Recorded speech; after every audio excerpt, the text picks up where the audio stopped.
वैशाख मास महात्म्य अध्याय 6। इस अध्याय में भगवत कथा के श्रवण और कीर्तन का महत्व तथा वैशाख मास के धर्मों के अनुष्ठान से राजा पुरुएशा का संकट से उद्धार।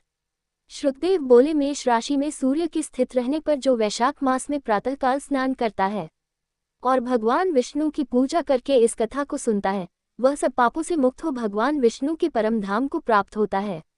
इस विषय में एक प्राचीन इतिहास कहते हैं, जो सब पापों का नाशक, पवित्र कारक, धर्मानुकूल, वंदनीय और पुरातन है।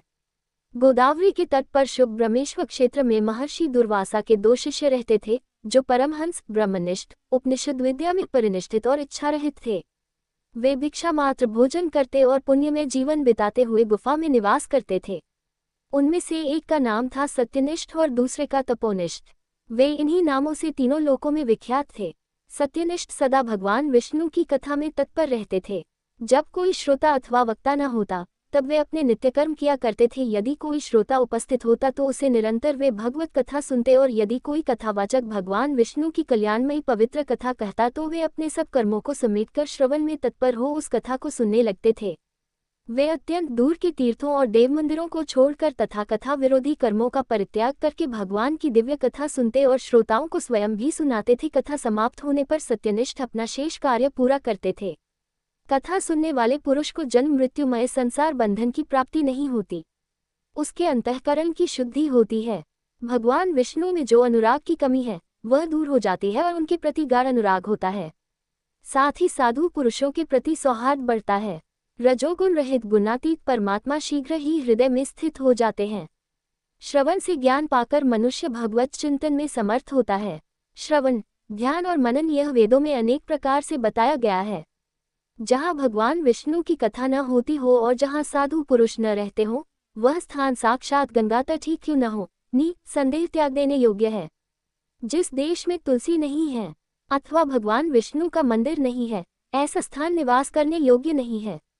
ये निश्चय करके मुनिवर सत्यनिष्ठ सदा भगवान विष्णु की कथा और चिंतन में संलग्न रहते थे। दुर्वासा का दूसरा शिष्य तपोनिष्ठ दुराग्रह पूर्वक कर्म में तत्पर रहता था। वह भगवान की कथा छोड़कर अपना कर्म पूरा करने के लिए इधर उधर हट जाता था। कथा की अवहेलना से उसे बड़ा कष्ट उठाना पड़ा। अंततोगत्वा कथा प्रायण सत्यनिष्ठ ने ही उसका संकट से उद्धार किया। जहाँ लोगों के पाप का नाश करने वाली भगवान विष्णु की पवित्र कथा होती है, वहाँ सब तीर्थ और अनेक प्रकार के क्षेत्र स्थित रहते हैं।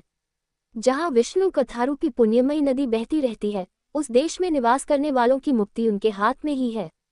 पूर्व काल में पांचाल देश में पुरुएशा नामक एक राजा थे, जो पुण्यशील एवं बुद्धिमान राजा भूरियशा के पुत्र थे। पिता के मरने पर पुरुएशा राज्य सिंहासन पर बैठे। वे धर्म की अभिलाषा रखने वाले, शूरता, उदारता आदि गुणों से संपन्न और धनुर्वेद में प्रवीण थे। उन महामती नरेश ने अपने धर्म के अनुसार पृथ्वी का पालन किया। कुछ काल के पश्चात राजा का धन नष्ट हो गया। हाथी और घोड़े बड़े बड़े रोगों से पीड़ित होकर मर गए।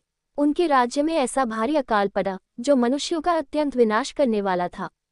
पांचाल नरेश राजा पुरुएशा को निर्बल जानकर उनके शत्रुओं ने आक्रमण किया और युद्ध में उनको जीत लिया। तदनंतर पराजित हुए राजा ने अपनी पत्नी शिखिनी के साथ पर्वत की कंदरा में प्रवेश किया। साथ में दासी आदि सेवकगण भी थे। इस प्रकार छिपे रहकर राजा मन ही मन विचार करने लगे कि मेरी यह क्या अवस्था हो गई। मैं जन्म और कर्म से शुद्ध हूँ, माता और पिता के हित में तत्पर रहा हूँ, गुरु भक्त, उदार, ब्राह्मणों का सेवक, धर्मप्रायण, सब प्राणियों के प्रति दयालु, देवपूजक और जितेंद्रिय भी हूँ। फिर किस कर्म से मुझे यह विशेष दुख देने वाली दरिद्रता प्राप्त हुई है? किस कर्म से मेरी पराजय हुई और किस कर्म के फलस्वरूप मुझे यह वनवास मिला है? इस प्रकार चिंता से व्याकुल होकर राजा ने खिंचित से अपने सर्वज्ञ गुरु मुनिश्रेष्ठ याज और उपयाज का स्मरण किया। राजा के आवाहन करने पर दोनों बुद्धिमान मुनीश्वर वहां आए। उन्हें देखकर पांचाल प्रिय नरेश सहसा उठकर खड़े हो गए और बड़ी भक्ति के साथ गुरु के चरणों में मस्तक रखकर प्रणाम किया। फिर वन में पैदा होने वाली शुभ सामग्रियों के द्वारा उन्होंने उन दोनों का पूजन किया और विनीत भाव से पूछा, विप्रवरों, मैं गुरुचरणों में भक्ति रखने वाला हूँ। मुझे किस कर्म से ये दरिद्रता, कोषहानि और शत्रुओं से पराजय प्राप्त हुई है? किस कारण से मेरा वनवास हुआ और मुझे अकेले रहना पड़ा? मेरे न कोई पुत्र है, न भाई है और न हितकारी मित्र ही है। मेरे द्वारा सुरक्षित राज्य में यह बड़ा भारी अकाल कैसे पड़ गया? ये सब बातें विस्तार पूर्वक मुझे बताइए।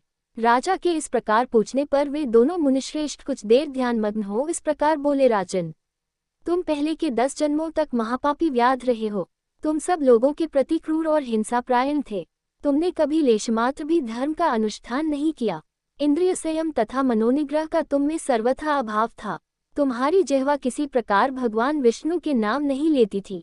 तुम्हारा चित्त गोविंद के चारों चरणारविंदों का चिंतन नहीं करता था और तुमने कभी मस्तक नवाकर परमात्मा को प्रणाम नहीं किया। इस प्रकार दुरात्मा व्याध का जीवन व्यतीत करते हुए तुम्हारे 9 जन्म पूरे हो गए। 10वां जन्म प्राप्त होने पर तुम सह्य पर्वत पर पुनः व्याध हुए। वहां सब लोगों के प्रति क्रूरता करना ही तुम्हारा स्वभाव था।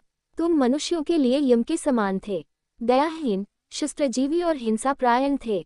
अपनी स्त्री के साथ रहते हुए राह चलने वाले पथिकों को तुम बड़ा कष्ट दिया करते थे, बड़े भारी शक्त थे। इस प्रकार अपने हित को न जानते हुए तुमने बहुत वर्ष व्यतीत किए। जिनके छोटे छोटे बच्चे हैं, ऐसे मृगों और पक्षियों के वध करने के कारण तुम दयाहीन दुर्बुद्धि को इस जन्म में कोई पुत्र नहीं प्राप्त हुआ। तुमने सबके साथ विश्वासघात किया, इसलिए तुम्हारे कोई सहोदर भाई नहीं हुआ। मार्ग में सबको पीड़ा देते रहे, इसलिए इस जन्म में तुम मित्र रहित हो।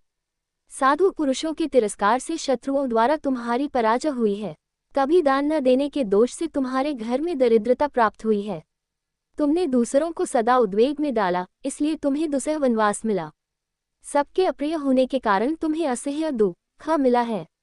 तुम्हारे क्रूर कर्मों के फल से ही इस जन्म में मिला हुआ राज्य भी छिन गया है। वैशाख मास की गर्मी में तुमने स्वार्थवश एक दिन एक ऋषि को दूर से तालाब बता दिया था और हवा के लिए पलाश का एक सूखा पत्ता दे दिया था।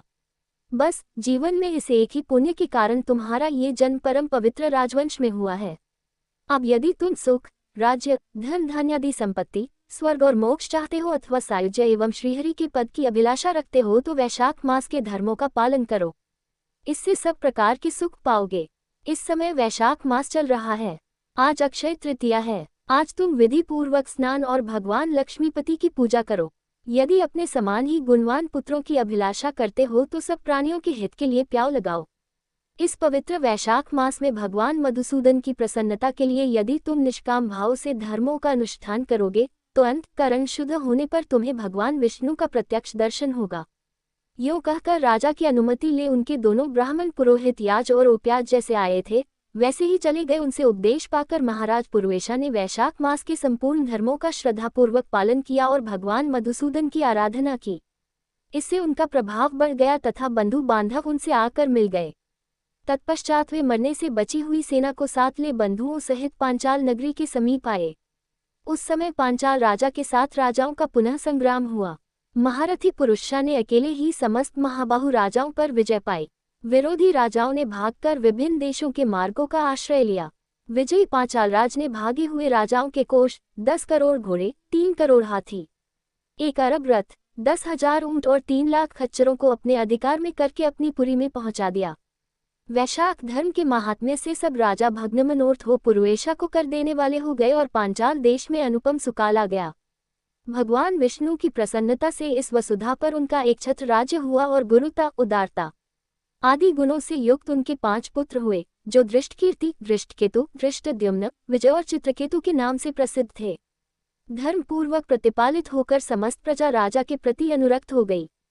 इससे उसी क्षण उन्हें वैशाख मास के प्रभाव का निश्चय हो गया। तब से पांचाल राज भगवान विष्णु की प्रसन्नता के लिए वैशाख मास के धर्मों का निष्काम भाव से बराबर पालन करने लगे। उनके इस धर्म से संतुष्ट होकर भगवान विष्णु ने अक्षय तृतीया के दिन उन्हें प्रत्यक्ष दर्शन दिया। जय जय श्री हरि।